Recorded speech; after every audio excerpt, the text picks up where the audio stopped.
Do you want Instagrammers or TikTokers to post about your brand? Or do you actually want to engage creators who influence their audience to buy your product? If you're in the latter of those two, you've come to the right place. Welcome to Winfluence, the Influence Marketing Podcast.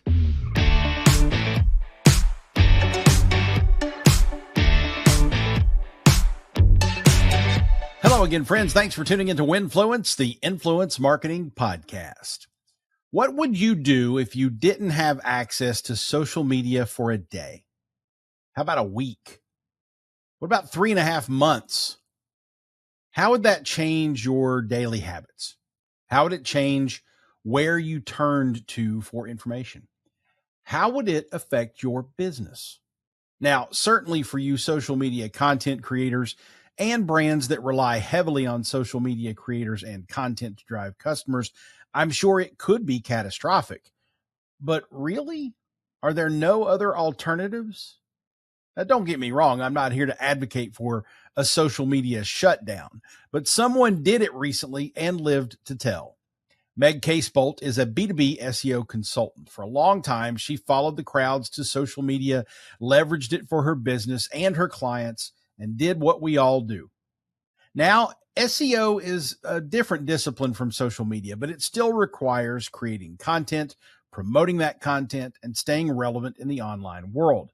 That can imply staying connected on social media too. But the perfect storm of social media fatigue, mental health concern, and simply being too busy running all the other aspects of her business led Meg to do something amazing. She took a 100-day detox from social media, cold turkey.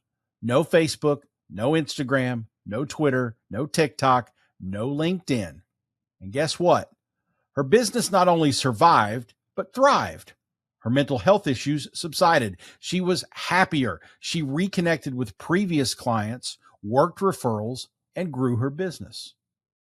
She created the Social Slowdown podcast from all she learned. There, she leads business conversations around the reality of not using social media as a primary tool. Business does go on without it.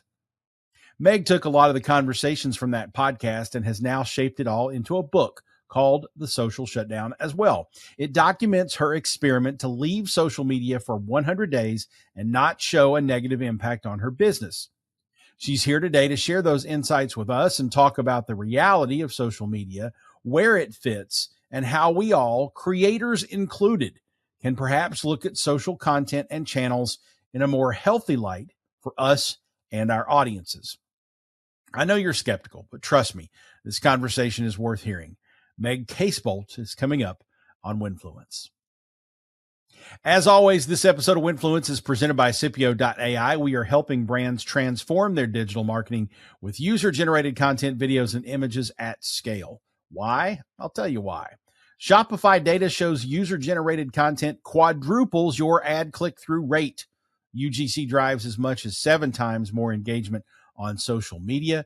UGC improves website conversions by as much as 29% and email click-through rates by as much as 73%.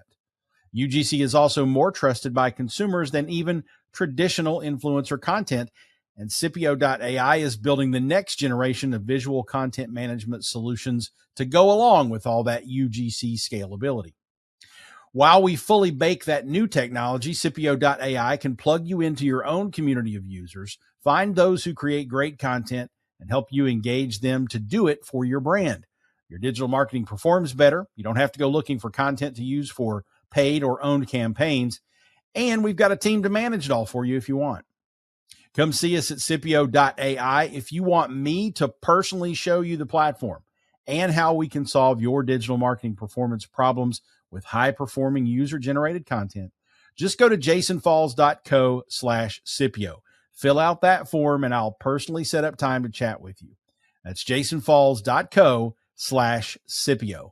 Seriously, folks, we can make your marketing perform better and take a handful of content problems off your hands. Come see me, jasonfalls.co/CIPIO.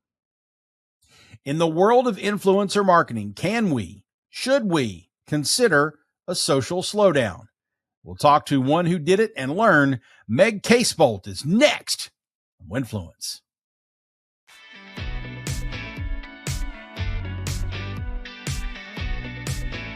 Meg, I'm so very interested in the story here and the experiences with this idea of a social slowdown. There's a lot of angles I have questions about, but let's level set with everyone and you give us the background. Tell us first about your business and how you, like the rest of us, were kind of sucked into that always on world for it, and then take us through how that social slowdown happened. Sure. So I run an SEO agency called Love at First Search. And you would think that since I'm doing SEO and content marketing and search marketing, I'd be a little bit less vulnerable to that vortex of feeling like I had to be on social media all the time, since SEO can often be positioned as an alternative to social media.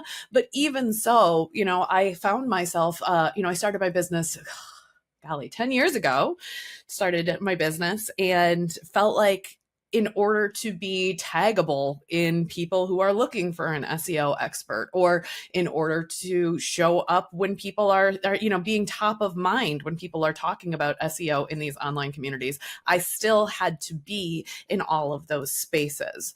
And somewhere around, I think 2017, I started a Facebook group to help people learn SEO. And I would do, even though I was teaching a strategy that didn't require social media, that was still where I was developing the community. So I was doing the Facebook Lives and having, if I did any trainings, I would put it as a Facebook event, and really building a lot into that community. And for the first year or two that I ran that online Facebook group, things went really well. I would run a quarterly challenge, and then I would teach people for a week, and then I would invite them to join a program, and I would do live reviews, and it felt very, very interactive. But somewhere around, 2 or 3 years into that, I mean, I'm a huge metrics person. I want to make sure that things are working. And my team and I looked at the numbers and realized that, our conversion rates had gone down, fewer people were buying, noticed that the questions that were coming up in the group were from people who hadn't watched anything else. They just wanted to come in and get free advice. A lot more bots who were requesting to join the group weren't necessarily there. They were just promoting their own stuff in it instead of engaging with me and my team and my work. People would ask questions and I would say, actually, that's not part of the free training. And they'd be like, well, how come? And like be all entitled to getting my brain and my feedback for free, and then not buying anything. And after we looked at those numbers and kind of saw the behavior that was happening online, the way that people felt entitled to my information, we made a decision in May of 2021 that we were going to shut down that Facebook group and just kind of see what happened. And then I accidentally stopped being on social media. Wait a minute. You got to clarify that. Accidentally? Yeah. How do you accidentally stop? I think because I had been so deeply entrenched in it that when we made the decision to shut down the group, I no longer had a team member who was prompting me to say, what are we going to put on here? And it was almost like once we shut it down, I couldn't go back on anymore. I didn't feel like I needed to post every day and have those reactions to people who were asking me questions all the time. And so I almost my brain shut down and went, nope, we're not going there at all anymore. And a month passed after we shut down the group, and suddenly I realized, oh my gosh, I haven't posted anything. I've barely logged on. It was completely and after that month passed and I realized that I'd accidentally stopped posting, it was relief that I recognized in my body. It was, oh my gosh, I didn't notice because nothing else changed except the amount of my energy going into something that wasn't working. I was still, at that point, I was doing a YouTube channel. So I still had traffic coming from YouTube. I still had leads coming from referrals. I was still doing my email marketing. I just wasn't posting on social media. And when I did that, it was like a whole new section of my brain sort of came back online, where I was no longer going like, oh, who do I need to respond to? And what do I need to create? And where do I need to go? When do I need to schedule this next free live training where people are probably not going to show up anyway? Well, and what's funny that it kind of parallels. I just thought of this as you were saying that. It kind of parallels. I spent probably from 2006 to 2013 or 14 super active on Twitter. And that's where I built my original social media kind of following, was primarily on Twitter. And I got a lot of business out of it and got a lot of referrals, and, had a great, run of success of building a business with that as a channel. But as I shifted some roles in and built an agency and then sold that business and then went to work for a big online retail company and whatnot, I started to gradually, kind of like you, accidentally drift away from spending as much time there. And I think it was about 2016 or 17, I woke up one day and realized, I'm still sharing content on Twitter, so I'm still being useful there, but I'm not having conversations at all. Yeah. I'm really not interacting with anyone. So it completely changed. And I will say too, did not really affect me professionally. It was just something that I shifted without really knowing it. So I can sort of understand where you're coming from there. What about it though? So you did that you had a month there where you didn't post. What made you say, okay, well, let's extend this out and just not do it for, I think, 100 days, right? Yeah. Then I just kind of thought, well, what would happen now that I realize that I've made this sort of accidental behavior shift? How long can I go? It kind of became a bit of a test for me. I had shut down the Facebook group in May. I had opened the program that I was using to promote that I was using the Facebook group to promote that program, and I wasn't launching again until September.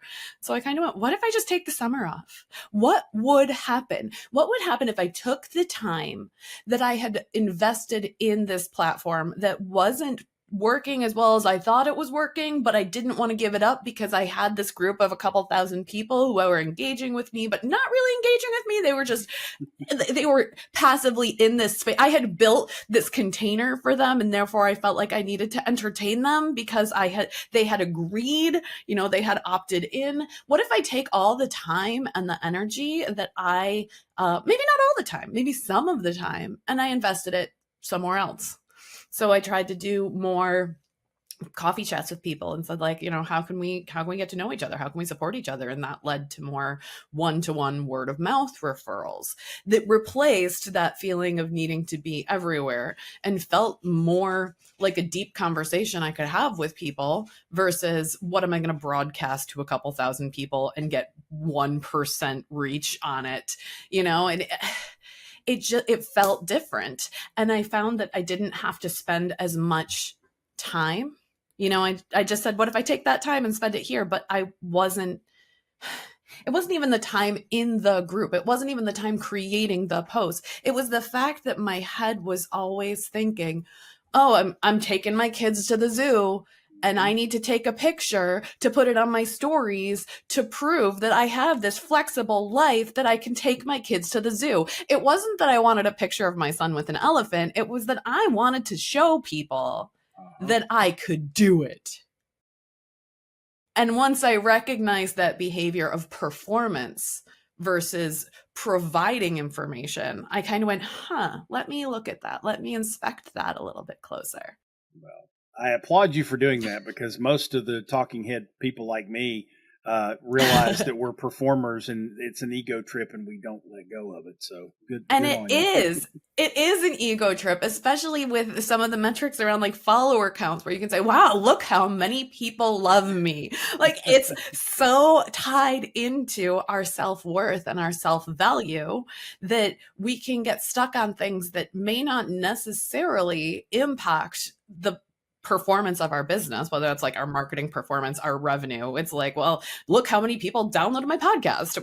Who knows how many of them actually listened or reacted or shared or had any sort of engagement with it. But okay, I have this many downloads. Like, we look at these numbers because they make our egos feel good, not necessarily because they're making a difference in the impact that we have in the world, the money that we're making, the team we're supporting.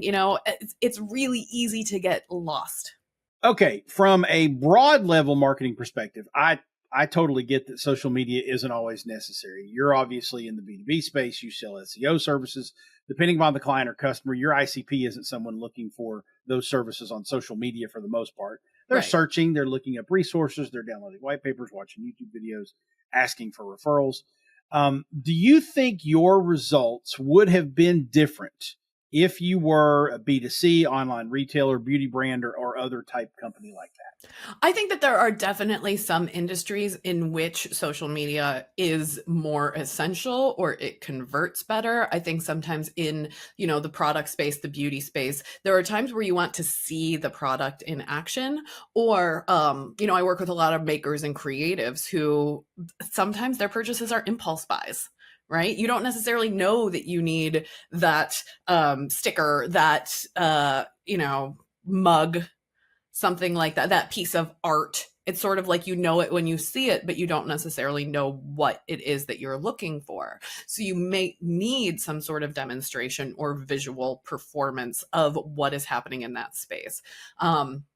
I just did a consult call recently with somebody who sells vintage jewelry. So they're all one of a kind. So she does a lot of work on Instagram where she's doing live trunk sales and people are buying it directly from Instagram. So there are, and people don't necessarily know that they want that 1980s retro necklace gold, whatever the keywords are for that thing. They look at it and they go, oh, that would work with that dress that I already have, right? So there are certain industries where people are less intentional. They are more impulsive. They respond in person, they respond in real time, I guess I should say. And that's one of the choices. I mean, there are also alternative marketing strategies for those people if they don't want to be on social media, but the recognition that, it doesn't all have to be all of your eggs in one basket. Even if you are in one of those more, more digital spaces or more lower cost, or, you're trying to hit people where they are, you can still find ways to set some boundaries for the ways that you engage on these platforms. So if you say, all right, I'm going to go on Instagram and I'm going to do a live trunk show at Thursdays at 7 p.m., right? Then you don't have to also be online Thursdays at 7 a.m. and Wednesdays at 2 a.m. responding to the DMs. There are some ways that you can still create some of that mental space, bandwidth, and recognition of your own capacity and not feeling obligation to do quite so much, even if that is a place where you're being found making sales. So give us a little bit of a framework on where you put social media for your business now. What emphasis do you put on it, if any at all? And then what do you recommend to clients who might ask you for that broad level marketing advice? Well, I think, it's for me, I think of it as much more middle of the funnel. I think a lot of people think of social media as being, this is the place where people can find me, get to know me, buy from me, all in one channel, all in one platform. And there are some, like we were just talking, there are some industries where that is the case, right? But for most of us, TikTok's a bit of an exception because that has a very different discovery algorithm. But for a lot of the social media channels, you're seeing either people that you follow, but even maybe not even people that you follow, but people that are recommended content based on the brands and types of things that you follow, especially, with the ways that advertising goes, you're very rarely seeing who it is that you have told these platforms that you want to see. LinkedIn's also an exception to that too, right? But, organic social media is really meant for getting to know you content where you're building a relationship. It's not a discovery platform unless you're paying to be discovered. And it's also not usually a conversion platform. It's not a place where I'm saying, oh, here I am. I'm looking at cat videos. I'm checking the news from my kids' school PTA. And oh, here's a friend of mine who I follow that is promoting this new offer, and I'm going to go drop $2,500 on it in the middle of my scroll, right? It's not a place where people have their wallets out necessarily. It's a place where we want to look at memes. We want to be entertained more than we want to be, making some sort of e-commerce purchase. So we've gone over the business aspects of this whole thing, but there's a lot more important aspect, in my opinion, to this concept of a social slowdown, and that's what social media does or can do to our mental health. Mm-hmm. We're going to dig into that more after the break. We're talking to Meg Casebolt about stepping away from social media as a business. We'll talk about stepping away as an individual after the break. Don't go away.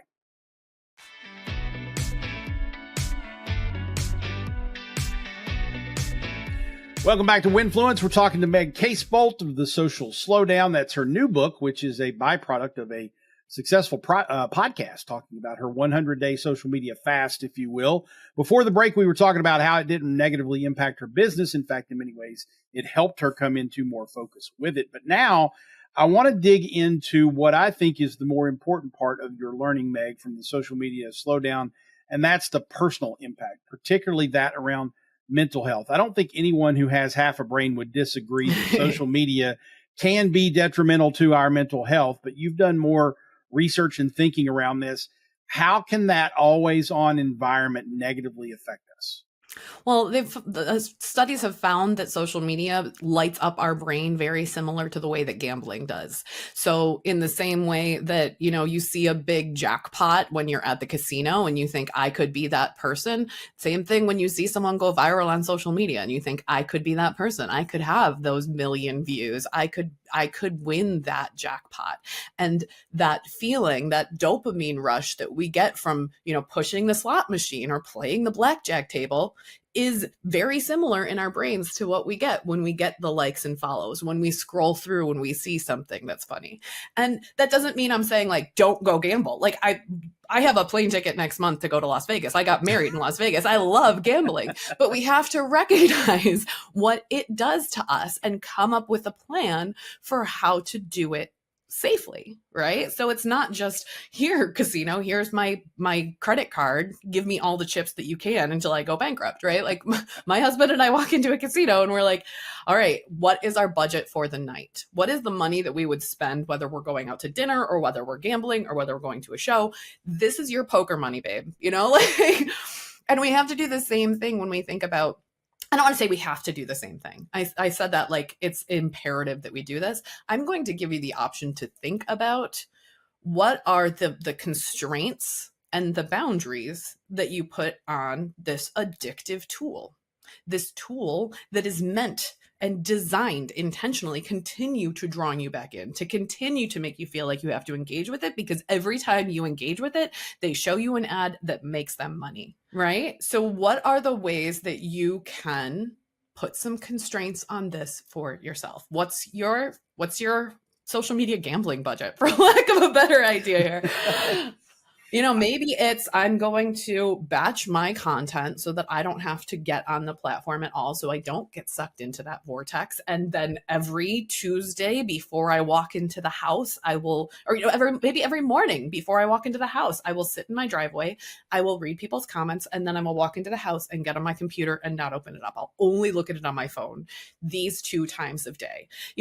On the podcast, I've talked to a lot of people who have built this into their day in that very structured way, so that every time that the phone pings, they're not like, oh, I need to respond to that person right now. That dopamine hit of being needed, of being wanted, of being valued is really powerful for our brains. Especially, I have ADHD, which is sometimes considered to be a dopamine deficiency.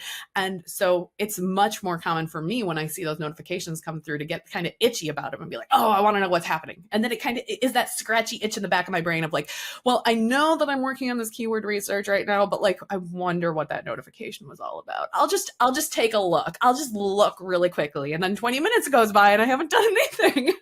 That's very true. And I've experienced that as well. And I've learned, and I guess the part of this is me I think just being older as I've aged, I've gotten into wisdom. We won't say you're aged. We'll say you're wiser. I think wisdom might be arguable, but but I have my experience, and I think my sort of cranky, cantankerous nature. I've gotten to the point to where it's like, I don't want to talk to people as much anymore. Yeah. But what I have learned is that when I do get the notification, first of all, I've turned all the sound notifications off. Mm-hmm. I don't hear my phone. People call me and they get frustrated that I don't answer. I don't have the ringer on. I can't. I just cannot live my life with dings and dings all over me. But what I do when I see a notification come through, or if the screen lights up or I see a notification on my computer screen, I have programmed myself to say, it will wait. Mm-hmm. It will absolutely wait. I'm in the middle of something. I need to focus on this thing, whether it's responding to this email or finish writing this, chapter of this, white paper or whatever project I'm working on. I have to come to a point in time where I've put time on my calendar to say, I'm working on this for 1 hour And when I get to that hour, I've built in 5 or 10 minutes to go look at messages. And Mm-hmm. I've forced myself to not respond right away. So I've accomplished that, but I've only accomplished that because I've forced myself to. Yeah. And I think you used a really interesting verb, which is I've programmed myself. Yes, absolutely. It's it's all about habits. Yeah. It's creating a better habit, because I think, and this is one thing that will lead into my next question for you. I think social media for me has created a comparison disease. Mm-hmm. It's all about keeping up with the Joneses. And that happens in business too. I see what competitors are doing and think I'm not working hard enough, which is not true at all. And that has to have an effect. That's that dopamine, I guess, translating itself into different ways. My question that kind of follows on to that, the meat of this book is developing strategies to protect your mental health while not hurting your business. But what about the content creator out there who creating content on social media consistently every day, multiple posts a day, responding and engaging with their audience? That's their whole business. That's how they do things. How can they approach this attitude of, well, we've got to ratchet it down, or we've got to budget, or we've got to program it differently? Because their whole mentality, I think, in reaction to this concept is going to be, that's all I do. That's how I can't do that. Money. I can't walk away. Yeah. I think, I remember when I got my first job, I remember feeling like, and I had been in college, and college is very much like you go to class, then you go home and do your homework and you write your papers, and there's never a time when you're not working. And then I remember getting my first job and being there from 8:30 to 5, and then going home and being like, well, I didn't finish that project. Let me finish that project. And I remember specifically my boss emailing me on a Friday night because we were both working. And she was like, we both need to get offline right now. She's like, I was making like 30 grand a year, right? And she was like, I don't pay you enough to work on the weekends. I need you to get offline. And that, I know, it was such a revelation to me to have my boss tell me that, and then to walk in on Monday morning and she was like, you can't do that anymore, right? So I think even if it is your full-time job to be on social media, even if that is a huge part of what you do, that doesn't mean it has to be 24 hours a day, 7 days a week. And if you are in a place where you feel like you have to be on and creating and engaging and in the DMs 24 hours a day, and you're answering people's questions at 3:00 in the morning when you wake up, and you might be waking up at 3:00 in the morning because you're thinking, I wonder if anyone DM'd me, right? Like, it can be a little bit of a self-perpetuating cycle. But if you can start to say, even just to yourself, like you were saying, Jason, that can wait an hour. That can wait till morning, and I think sometimes what might be helpful for people, I interviewed several time management specialists and strategists when I was doing the research for the book. And one of the things they said about this is like, have business hours and have personal hours, and then find a way to turn off whatever that behavior is for you. So it might be, all right, I will engage with my business Instagram from this time, from 9 to 4. And then I'm going to take a break, and I can still be on my phone, but I'm not going to go on Instagram. And then after I get the kids to bed, or after whatever, like I'm going to watch a TV show, and I'm not going to be doom scrolling during that. And then I'm going to go on for personal reasons. I'm going to check my personal TikTok. I'm not going to be able to see the business's messages coming in, right? You can still have that delineation of, sometimes social media is for your business, and sometimes it is for your entertainment and for your connections and for, being able to keep in touch with your people, and recognizing that tool, for those of us that are running businesses, that tool is both personal and professional, and setting some constraints for yourself around, at 10 o'clock at night, the phone goes off. Even if I have had that, that notification that's like, you've gone over your social media allotment time today, and you're like, oh, just ignore it for today, right? Like, maybe set yourself an alarm that's like, if my bedtime's at 11, then I turn off my phone at 10, and I go read a physical book that does not have a blue light in it to mess up my circadian rhythms, right? Like, whatever that is for you. I'm not saying everyone has to be off social media by 10 o'clock, but figure out what your timeline is. And if your people are so accustomed to getting those messages from you at 11 o'clock at night, and then they wait until 11 o'clock the next morning, they're probably not going to panic. They're probably just going to go, huh, and that's it. Right? Or if you do feel like you need to give 24/7 coverage, maybe you have a team member that can support some of those ongoing pieces. And you can feel like, if you feel like walking away from this would be incredibly vulnerable, or it could potentially lose you business, you have someone else who you tag team with. So that way it's not that it doesn't have to be your brain. It doesn't have to be you doing all the things. There are ways to outsource, to delegate, to automate, so that you can give yourself a little bit of that white space. Fantastic, Meg Casebolt. Tell us where people can find the book and you and the SEO firm and such on them their interwebs. Sure. So if you want to find out more about search engine optimization, you can find us over at loveatfirstsearch.com. If you want to listen to the podcast or grab the book, head over to socialslowdown.com.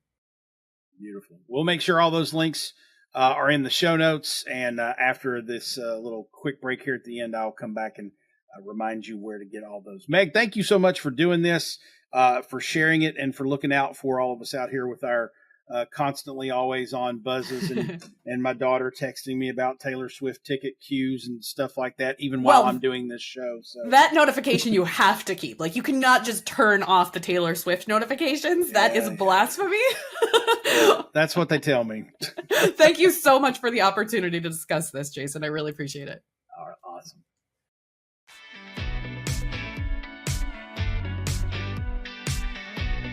So what do you think? Are you going to implement some of those strategies and try a little social slowdown yourself? I'd love to hear from you if you are, and certainly would love to hear from you after you try it.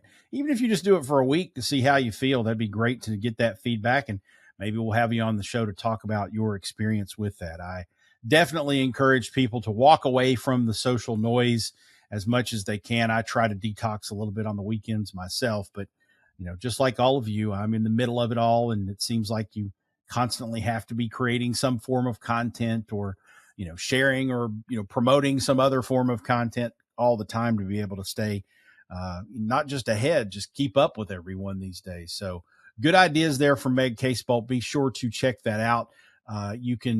We've actually got a new quick and easy way to find the show notes page, so you can get to all those links thanks to our friends at Stampede Social. So check this out. And you may have heard this from previous episodes, but find this episode's post on my Instagram feed. Just search for @JasonFalls on Instagram. Find Meg's lovely picture on the grid. Comment on that post with #Casebolt, her last name, Casebolt. And I'll DM you the link to the show notes page that way. So all you got to do is find the post, comment #Casebolt, and you'll get the link DM to you on Instagram. New, convenient, easy way to deliver those links to those of you watching or listening on the go, so you don't have to remember or write anything down. Just find that post on Instagram, comment with #Casebolt, and I'll DM you the link, thanks to our folks at Stampede Social for that technology. Or you can always go to jasonfalls.co/Meg Casebolt. You can also find the post at jasonfalls.com. Click on articles in the upper right and find the one with Meg. And that is the post that all of that sends you to. So easy to find. Also, if you enjoyed this episode, folks, please do share it with someone else who may as well. And if you're enjoying Winfluence overall, help us grow and tell someone about the show. You probably know someone who might want to know more about influence marketing. Send them to winfluencepod.com or share a link to this episode on your social network of choice. If you have a moment, drop Winfluence a rating or review on your favorite podcast app. We're on them all. The show is now on video as well. Just look for Jason Falls Winfluence on YouTube to see the show as well as hear it. Winfluence is a production of Falls & Partners and presented by CIPIO.ai. The technical productions by MPN Studios. Winfluence airs along MPN, the marketing podcast network. Thanks for listening, folks. Let's talk again soon on Winfluence.